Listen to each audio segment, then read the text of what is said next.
कच्ची केरी का अचार। गर्मियों का मौसम आते ही कच्ची केरी की खुशबू आहा हर जगह फैलने लगती है। क्या हुआ, आपको भी याद आ गई ना कच्ची केरी की, आम की? हमारा श्रीवास्तव परिवार भी गर्मियों की छुट्टियों में कहाँ जाए, कैसे एंजॉय करे, यही प्लानिंग कर रहा है। अरे हम तो कहते हैं गांव चलते हैं, वहाँ गर्मी भी कम होती है और वहाँ आम के बड़े बड़े खेतों में बढ़िया आम लगे हुए होते हैं, मज़ा आ जाएगा। अरे वाह बहू, क्या बात कही है। मज़ा ही आ जाएगा गांव में, क्यों कावेरी? हाँ सही कह रही हो, अब गर्मियाँ हैं तो एंजॉय तो करेंगे ही। हाँ, वहाँ कच्ची केरी में वो मसाला डालकर खाना, आम पन्ना पीना, कच्ची केरी का अचार, ये सब ये सोच कर ही ना मेरे मुंह में तो पानी आ रहा है। क्या हुआ पापा, आप हंस क्यों रहे हैं? कुछ गलत कह दिया क्या मैंने? अरे नहीं नहीं, बस हमें कुछ याद आ गया इसलिए। हाँ, कच्ची केरी का नाम सुनते ही हमें भी गर्मियाँ याद आ जाती हैं। क्यों माँ जी, गर्मियाँ और कच्ची केरी की कोई कहानी है क्या आपकी और पापा की? अरे पूछो ही मत बहू, ये तो आज हम गर्मियों में ये सब बाहर घूमने फिरने की बात कर रहे हैं ना। पहले तो गर्मियाँ अलग ही तरह की होती थी। हाँ बहू, पूछो ही मत, गर्मियाँ आते ही हमारा तो वेट लॉस हो जाता था। क्या सच में माँ जी? मुझे भी बताइए ना प्लीज़, मुझे भी अपना वज़न कम करना है, प्लीज़ बताइए ना। अरे बेटा, तुम ये वज़न कम करने वाली कसरत कर पाओगी क्या? हाँ पापा, हम जिम में भी इतनी कसरत करते हैं। अगर माँ जी की कसरत इससे अच्छी होगी तो हमारा वज़न तो जल्दी से कम हो जाएगा ना। बताइए ना माँ जी प्लीज़। हाँ हाँ कावेरी, बता भी दो, कैसे तुम्हारे 6-7 किलो तो कम हो ही जाते थे गर्मियों में कच्ची केरी की वजह से। अरे बहू, बताते हैं हम। तुम्हें वो हमारा गांव का मकान याद है जिसमें हमारा बड़ा सा आंगन है? हाँ हाँ याद है ना माँ जी। अरे बस वहीं करते थे हम कसरत। अरे कावेरी, गर्मियाँ शुरू हो गई है, गायों के लिए पानी भर के रख दे। इस बार तो मेरी पहली गर्मी है ससुराल में, इनके साथ गोला खाने जाऊंगी, बाहर जाएंगे घूमने, मज़ा आएगा, आम खाएंगे। अब जल्दी से तैयार हो जाती हूँ। कावेरी की शादी के बाद की ये पहली गर्मी का मौसम था, इसलिए कावेरी काफ़ी खुश थी। उसने तो लिस्ट भी बना ली थी कि वो गर्मियों में क्या क्या करेगी, और एक लिस्ट उसकी सास शीला ने भी बनाई थी। अरे आ गई तू बहू, आजा आजा, जल्दी से आज खाना बना लेते हैं, फिर तो हम जल्दी फ्री भी हो जाएंगे। तो माँ जी घूमने चल रहे हैं क्या? हाँ हाँ, क्यों नहीं, घूमने भी चलेंगे, लेकिन उससे पहले थोड़ा सा काम तो निपटा ले। जी माँ जी। चलो, मैं ये सब्ज़ी काट लेती हूँ, तू खाना बना ले, फिर हम कुछ काम कर लेते हैं। वैसे काम क्या है माँ जी? अरे कुछ नहीं बहू, बस कुछ कच्ची केरियाँ मंगवाई हैं, उन्हें काटना है और सुखाने रखनी है आंगन में। अच्छा अच्छा माँ जी, ये तो जल्दी ही हो जाएगा। कावेरी ने जल्दी से घर का काम ख़त्म कर लिया और खाना भी बना दिया और शीला के साथ आंगन में आ गई, जहाँ काफ़ी धूप आ चुकी थी। माँ जी, यहाँ तो काफ़ी धूप है नहीं? हाँ, यही तो चाहिए बहू, इसमें केरी काट के सुखाएंगे तो अच्छी बनेगी अचार। अच्छा अच्छा ठीक है माँ जी। ये तो बताइए केरिया कहाँ है? ये रही केरी की बोरी। बोरी? केरियाँ बोरी में क्यों है? अरे अब 10 किलो केरियाँ टोकरी में तो आ नहीं सकती। हैं? 10 किलो? जानती हूँ कम है, पर अब क्या करूँ, मैं तुझसे ज़्यादा काम नहीं करवा सकती ना बहू। इन्हें हाथ से काटना है? हाँ, बस कुछ नहीं करना, काटना है और मसाला डालना है, सुखाना है, फिर कल इसमें सरसों का तेल डाल देंगे, इसके बाद तो सारा काम धूप ही कर देगी। अच्छा हाँ, सारा काम धूप का ही तो है, सही है। चलिए फिर शुरू करते हैं। सुसाइड? क्या? नहीं, मेरा मतलब है केरी काटना। चला जा, मैं तुझे सिखाती हूँ। कावेरी और शीला सारा दिन केरी काटने में लग जाती हैं और दूसरे दिन सुखा भी देती हैं। 2 दिन में तो कावेरी बहुत थक गई थी, लेकिन अब खुश थी कि फाइनली केरी सूखने रखती है। क्या बात है, आज बहुत खुश लग रही हो। अरे फाइनली आज हमने कैरियाँ सुखाने रख दी है। 10 किलो कैरी काटते काटते मेरे तो हाथ ही कट गए। लेकिन चलो अच्छा है, काम तो ख़त्म हुआ। हाँ चलो अच्छा है, तो कल का दिन तुम आराम कर लेना। हाँ, कल तो मैं ना दिन भर सो जाऊंगी। कावेरी रात को बहुत खुश थी और यही सोचकर वो रात को भी सो गई। सुबह उसका मूड भी बहुत अच्छा था। प्रणाम माँ जी। हाँ, खुश रहे बहू। माँ जी, खाने में हलवा पूरी बना दूँ? हाँ हाँ, बना दे, और आलू मटर की सब्जी भी बना देना। ठीक है माँ जी। और ये काम जल्दी से ख़त्म कर ले, फिर ना हम दिन को थोड़ा सा काम कर लेंगे। क्या काम माँ जी? अरे कुछ ज़्यादा नहीं बहू, बस कैरी का शरबत बनाना था। पंकज को बहुत पसंद है ना। और थोड़ा सा शरबत पंकज की मौसी को भी भेज देती हूँ, उन्हें भी बहुत पसंद है। कैरी का शरबत? अरे इसमें तो कुछ नहीं करना होता बहू, बस कैरियों को काट कर उबालना होता है और फिर चीनी डालकर छानना। हो गया शरबत। अच्छा ठीक है। कितने किलो कैरी का बनाना है वैसे? अरे तू चिंता मत कर बहू, ज़्यादा नहीं है, अचार की तरह। अच्छा फिर ठीक है। हाँ, बस 9 किलो कैरी का शरबत भी काफ़ी हो जाएगा सबके लिए। क्या? कैरी के अचार के बाद शीला और कावेरी बनाते हैं शरबत। शीला और कावेरी रोज़ थोड़ा थोड़ा शरबत बनाते, जिसमें उन्हें 15 दिन लग गए और फिर जाकर काम ख़त्म हो गया। ख़त्म हो गया तुम्हारा शरबत बनाना कि नहीं? हाँ, ख़त्म तो हो ही गया आखिरकार। बहुत थक गई हूँ मैं। वो तो होना ही है, पूरा दिन घर का काम, फिर ये गर्मियों का काम। हाँ, लेकिन अब तो ये काम ख़त्म हो गया। अब तो अचार भी बन गया है और शरबत भी।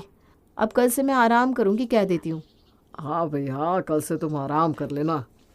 कावेरी की चिंता खत्म हो गई थी कि आज उसे कुछ नहीं बनाना था, लेकिन वो आज चेक कर रही थी कि कहीं आज उसकी सास ने कैरियाँ तो नहीं मंगवा ली। एक बार देख लेती हूँ, कहीं आज भी कुछ बनाना तो नहीं है ना। हाँ, घर में कोई कैरी नहीं है, इसका मतलब आज कुछ नहीं है। चलो अच्छा है, आज तो मैं दिन में खूब आराम करूँगी। अरे कावेरी बहू, क्या देख रही है? अब कुछ नहीं माँ जी, बस यूं ही। चल फिर खाना बना दे बेटा। हाँ माँ जी, वैसे आज तो खाना बनाने के बाद कोई काम नहीं है ना? अरे नहीं नहीं, कोई काम नहीं बहू, तू घर का काम करने के बाद आज बाजार चली जाना। क्या सच में माँ जी? हाँ बहू, मैं क्यों झूठ बोलूँगी। तुझसे आज घर का काम ख़त्म करने के बाद बाजार का काम करवाना है, पर वहाँ पहले गोलगप्पे खाना और फिर मेरे लिए ना 2 चीज़ें लेकर आना। लगता है माँ जी मेरी मेहनत से खुश हो गई हैं, इसलिए बाजार मुझे शॉपिंग के लिए भेज रही हैं। ये ले बहू पैसे। अरे ये तो बहुत सारे हैं माँ जी। हाँ तो बहू, 5 किलो कच्ची कैरी सस्ते में थोड़ी ना मिलती है। क्या 5 किलो कैरी? पर अब क्यों? अब तो सारा काम खत्म हो चुका है ना। अरे बहू, अभी तो कच्ची केरी की गुठलियाँ, कच्ची केरी का मीठा अचार, केरी का मुरब्बा, बहुत कुछ बाकी है। इसीलिए तो कह रही हूँ 5-5 किलो ही रोज़ लेकर आना, इससे कैरियाँ अच्छी और ताज़ी मिलेंगी, ठीक है? कावेरी को कहाँ पता था कि गर्मियाँ कैरी खाने के लिए नहीं, बल्कि कैरियाँ सुखाने में ही निकल जाने वाली है। उसका तो पूरा दिन बस इन्हीं काम में चला जाता था। अरे ये सर्दियाँ कब आएंगी? प्लीज़ राम जी, जल्दी सर्दियाँ भेज दो। इन गर्मियों में भी तुम्हारे साथ एक बात बहुत अच्छी हुई है, पता है कावेरी? अच्छी हुई है? सारा दिन मेरा काम में निकल जाता है, इसमें क्या अच्छा हुआ मेरे साथ? ज़रा बताना तो। तुम्हें पता भी है तुम्हारा वज़न कितना कम हो गया है? क्या? तुम दोनों को पता है, उस लाइन के बाद तुम्हारी माँ ने मुझे कमरे से ही बाहर निकाल दिया था। क्या पापा अभी? क्यों, क्या हुआ? पिंकी बेटा, ये कसरत कर लोगी ना तुम? हाँ बहू, तुम कहो तो हम कल से ही 10-10 किलो कैरियाँ ले आते हैं। नहीं नहीं नहीं नहीं, मुझे लगता है मेरा वज़न बिल्कुल ठीक है, मुझे ज़रूरत नहीं है कम करने की। सुधा अपने पति सुमन के साथ डॉक्टर के पास से घर आई है। सुधा की सास देवकी उससे पूछती है, आ गए तुम दोनों? क्या कहा डॉक्टर ने बहू, ठीक तो है ना सब कुछ? हाँ माँ, सब कुछ ठीक है। एक खुशखबरी है, आप बहुत जल्द दादी बनने वाली हो। ये तो बहुत अच्छी खबर सुनाई तूने। अरे ये सुनने के लिए तो मेरे कान तरस गए थे। माँ, डॉक्टर ने सुधा को आराम करने के लिए कहा है। आप इस बात का भी ध्यान रखना कि ये बस आराम करे, ज़्यादा भाग दौड़ ना करे। अरे ठीक है बेटा, मैं तुम दोनों के लिए चाय लेकर आती हूँ। माँ, चाय बस मेरे लिए, सुधा को दूध देना। अब घर का सारा काम देवकी के ऊपर आ गया। अब देवकी ठहरी सास, आखिर वो कैसे बर्दाश्त कर सकती है कि वो घर का काम करे और उसकी बहू आराम करे। तो इसका रास्ता देवकी ने निकाल लिया।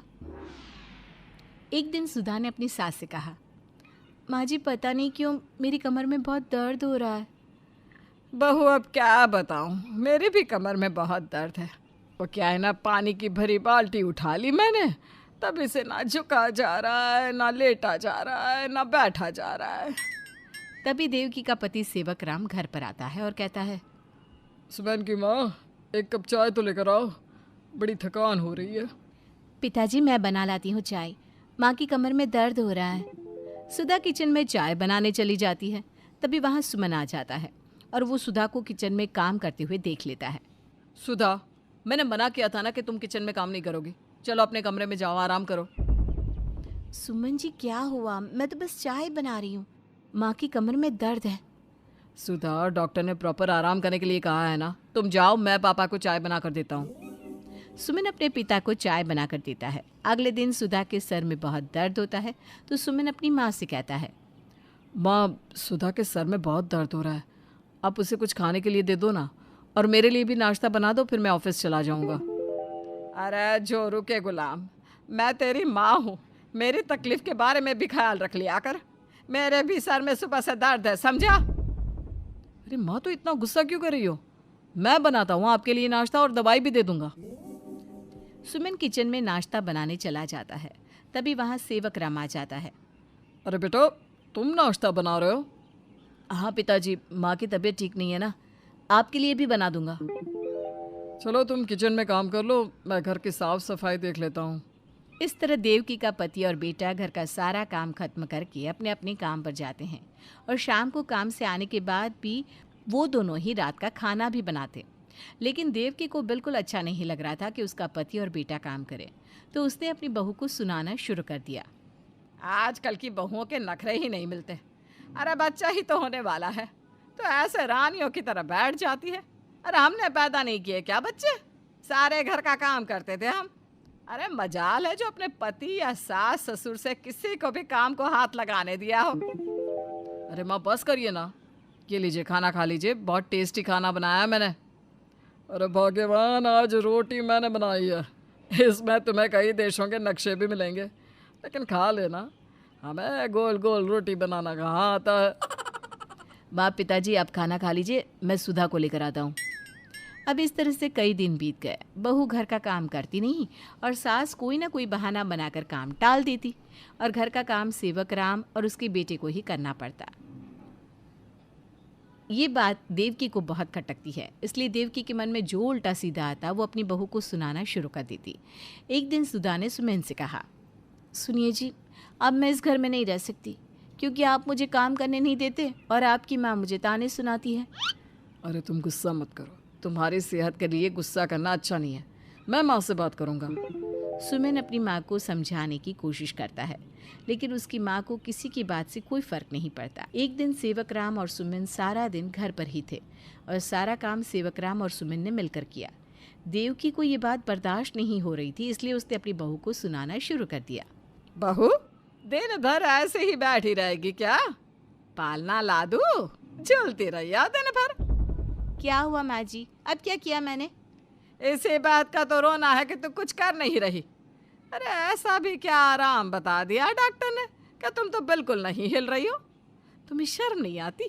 तुम्हारा पति और ससुर काम करते हैं और तुम बैठी रहती हो।